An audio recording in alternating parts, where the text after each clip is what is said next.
The Archbishop of Canterbury said it is outrageous to describe people who are worried about the impact of migration as racist. Justin Welby said there was a genuine fear of the impact on housing, jobs and the NHS. In his first comments about the EU debate, Justin Welby said a response to the great movement of people was needed at European level.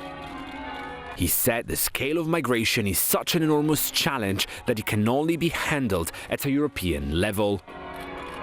But the lack of a Europe-wide solution was deepening the crisis significantly. He also urged the UK to find a way of taking its fair share of the load. Mayor of London Boris Johnson said that leaving the European Union is a win-win for all of us, urging those backing exit to hold our nerve and vote for freedom. Sir Johnson said the European Union was an anachronism which costs a huge amount of money and subverts our democracy. He insisted there were no downsides from leaving the European Union, joking the only thing we have to fear is fear of itself.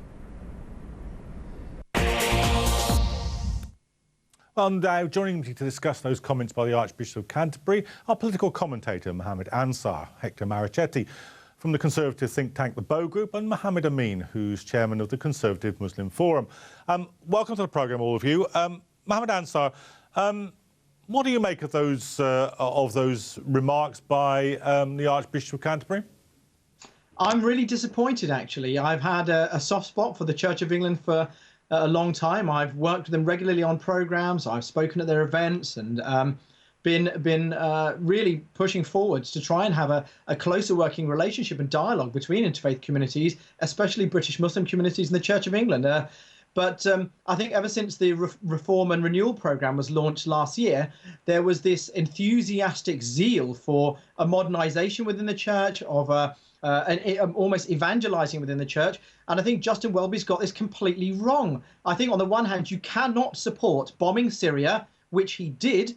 And in fact, I had a friend of mine who's a Christian minister who was in Homs as bombs fell, to support that, and then not to support the refugees and the migrant communities that are coming here, and instead to peddle fear and prejudice. And I'm sorry, Archbishop Welby, it is racist. OK, Hector, let me bring you into the conversation. Bit disappointing, isn't it, always, when you hear somebody like Justin Welby, whose grandfather was a German Jew who came to this country, settled here successfully. Always disappointing when you hear somebody who's a descendant of an immigrant trying to kick the ladder away for others. Good afternoon. Well, I think we're all descendants of immigrants in one way or another, but I've read Archbishop Welby's comments. He's mentioned fear as a justifiable concern by which people are concerned about with our public services right now, but he's also brought up the narrative of hope. He's brought up how he feels that Britain should be doing more to address this situation. He's brought up how there should be a visionary debate about what the country will look like and what it can do. There's nothing racist about what he said. There's nothing inflammatory. He is adding to the debate, which for so many years has been shrunk almost by people being afraid to say one thing or the other for fear of reprisal. You're joking. Surely not. I mean, the current EU campaign is being fought on the basis of a deal which David Cameron did to exclude migrants from benefits in this country. Surely you can't be serious in saying that they're somehow afraid to make comments in the press or to voice their ideas. They're doing it all the time. Half of Europe is being swept by parties that make this their main platform. Well, I should think that it's an atmosphere which has grown in recent years about what you can and can't say and opinions being dismissed. I think that the Archbishop has nothing wrong to say here. I believe that what he's doing is really promoting the cause of migrants with his comments. OK. Mohammed Amin, surely even if you agree with the things that Justin Welby did say, there's something else that he should have said, which is that some people who attack migrants are racists and they should be opposed, and he didn't say that. I've also read Justin Welby's comments, and a few years ago when I was doing telephone canvassing, it became very clear to me that people from all kinds of ethnic backgrounds are concerned about the levels of immigration, and that's why he said, quite rightly, that it is not racist to be concerned about the levels of immigration, about the impact on schools, on the health service. Well, that wasn't my question, Mohammed Amin. My question was this, that some people do use that argument in a racist way and are racists, and they should be condemned, and Justin Welby didn't do that. You cannot say everything in an interview. You might as well say that why didn't he, complain about global warming at the same time? Well, no, it's related directly to the content of it. He said that some people who have this fear aren't racist. He should surely have said that some people play on this and are racist. By definition, if he says that some people are not racist, he is accepting that some people are racist. Otherwise, he would have said that every person who raises it is not racist. Mohammed Ansari, let me just put this question to you. We read of an increasing number of racist attacks on Muslims, attacks on migrants. Do you think the victims of those will feel reassured or a little bit more afraid after they read what Justin Welby has said? I think the greatest part of the argument for having an established church in this country is that it is a benevolent force for all communities in this country. And I think where Justin Welby's got this wrong is he's moving the church hard to the right as he's trying to create a new vision for what the church should be and trying to place itself in society. But he's approaching this as a businessman, as an oil man, as somebody growing his business. He's not approaching this as a churchman. He's not approaching this as somebody who is talking about compassion, the message of the church. He's not providing solace to people in need. We have people who are hungry. We have people who are suffering, marginalized. They are suffering at the harshest ends of cuts and of government policy and of global policy towards them. And I think we really need to actually pinpoint a couple of the crucial aspects here, which is that the idea that immigrants, refugees and migrant communities coming into this country are somehow putting a pressure on the state is because the state is not properly prepared. We have Porters, we had Danny Blanchflower, we had Chris Chadforth. We've got a raft of economics professors saying that the pressure being put on the state here economically, it actually increases job opportunities, it increases services, it increases employability, it adds money to the treasury. So once we untangle some of these myths and this misinformation, we realize that actually this is misinformation, this is disinformation. And once we start peddling stereotypes and fear and prejudice, this is naturally and inevitably going to fuel attacks on immigrant and migrant communities in this country. Hector, Justin Welby said in his statement that he'd served in the kind of communities that he felt were under pressure. But he's massaging his past a little bit there, isn't he? I mean, he's Eton educated, Oxbridge educated, former oil executive.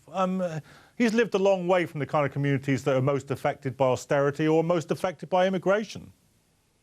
Well, I can't comment on the gentleman's background, but he has stated that he's worked with a variety of different communities where he's seen issues such as unemployment and poor care occur. And that's what I believe that he's raising here. Encounters to the point where he's a representative of the church and the establishment figure. What he's actually done is called for Britain to take in more refugees. He's admitted that the government is rightly concerned about effectively subsidizing people smuggling by taking on so many all at once. But he is there promoting compassion, humanitarian work that Britain is doing in refugee camps surrounding Syria and Iraq, which he has described as absolutely superb. Mohammed, I mean, that's true. He certainly did say that Britain should take more people in. That's a bit of a problem, though, in the way that the press report it, because that's not the headline. The headline is his remarks about people having fears about immigration, isn't it?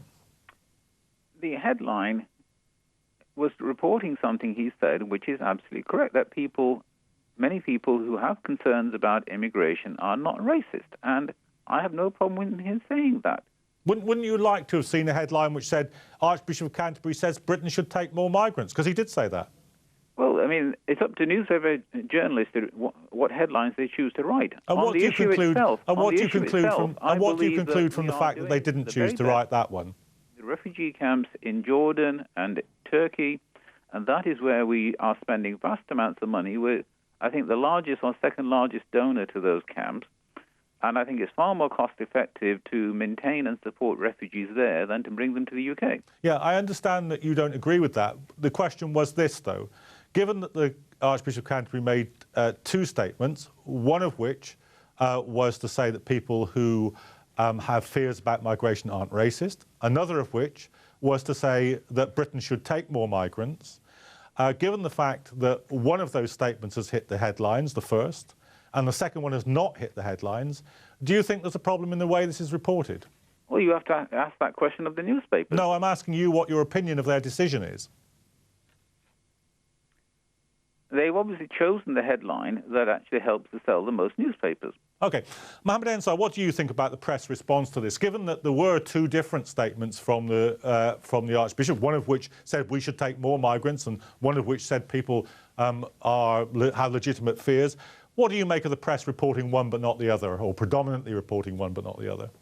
I think we have a significant problem now in the UK media and across Europe and in the West, in fact, with this Donald Trumpization of the way in which we are dealing with the other, whether they're Muslims or migrants or refugees.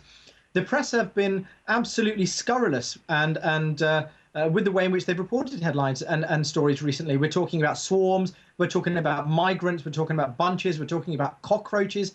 This is disgusting and this is awful, and it's about time we reset the centre of balance over this debate. We have enough space in Europe. We have enough jobs. The Empty Homes Agency says we have 850,000 empty properties in this country. We are a 94% undeveloped nation in Britain and pretty much the same across Europe.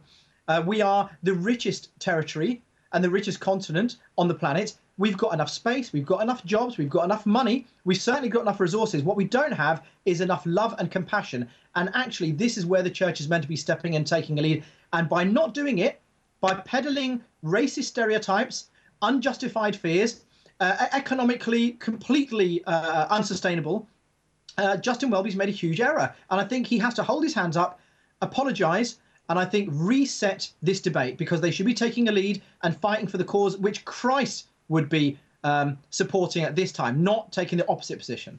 Hector Marichetti, do you think that's true, that it isn't really the place of the church to excuse or to justify views about excluding people from the country?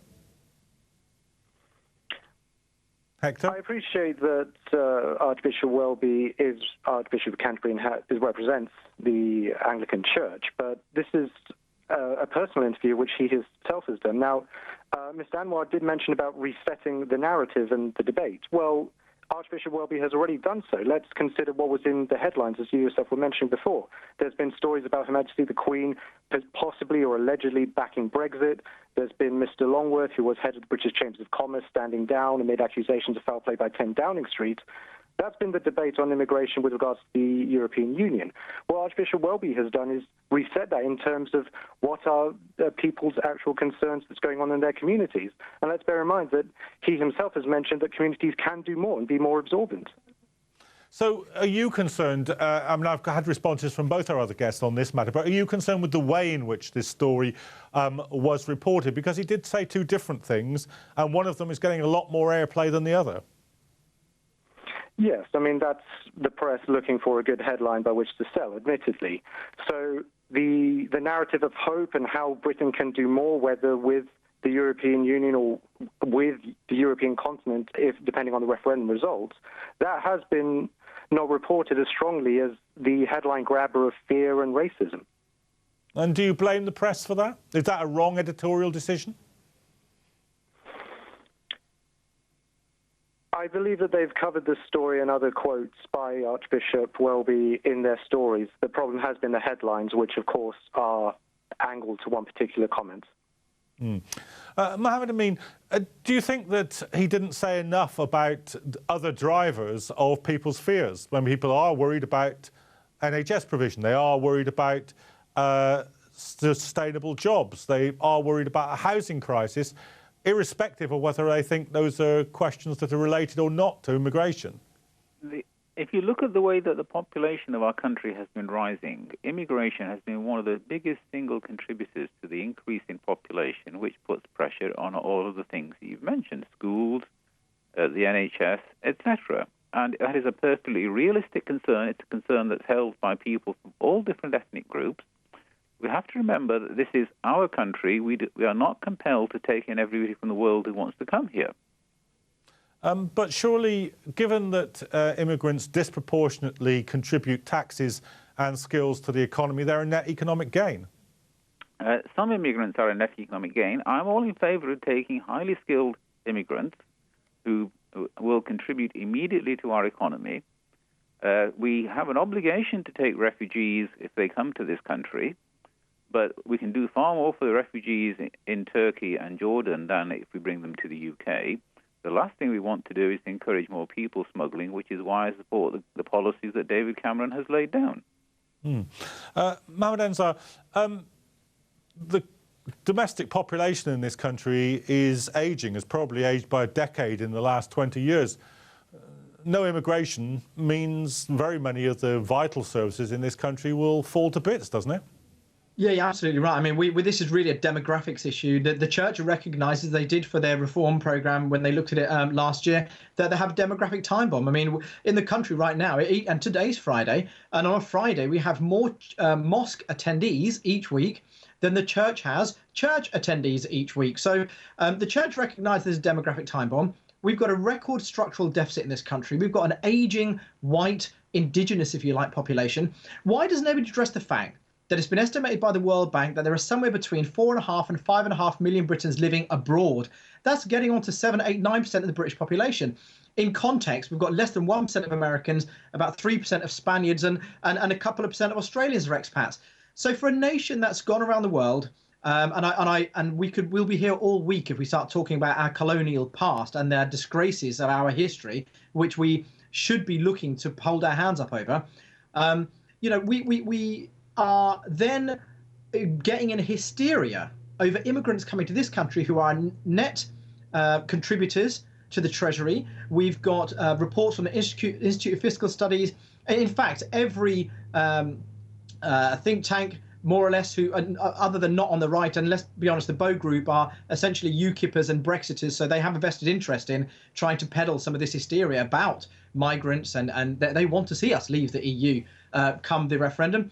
But, we are desperately in need of migrant communities coming here who will work, who will contribute, and overwhelmingly they do. But this narrative being peddled that Britain is full, Mohammed Amin might say that we don't want to take in unskilled migrants. Well, there was a small 8-year-old boy who came here from Somalia who didn't speak a word of English and became a very good runner. And Mo Farah, as he's now known, if we don't pass the Mo Farah test of people coming into this country, and we set some ridiculous bar that only well-educated people from white areas of the world can abide by, this is a ridiculous state of affairs. Okay, the church, again, should be leading this. I'm going to have to stop you there. Mohammed Ansar, Mohammed Amin and Hector Marichetti, thanks very much for joining us for that discussion, but I'm afraid that's it for this part of the programme. Do join us for the final part of the show, though, where we'll be looking at the Syrian war as it enters its 6th year. So far, the conflict has claimed the lives of more than 250,000 people and left half the population displaced. That's after this break.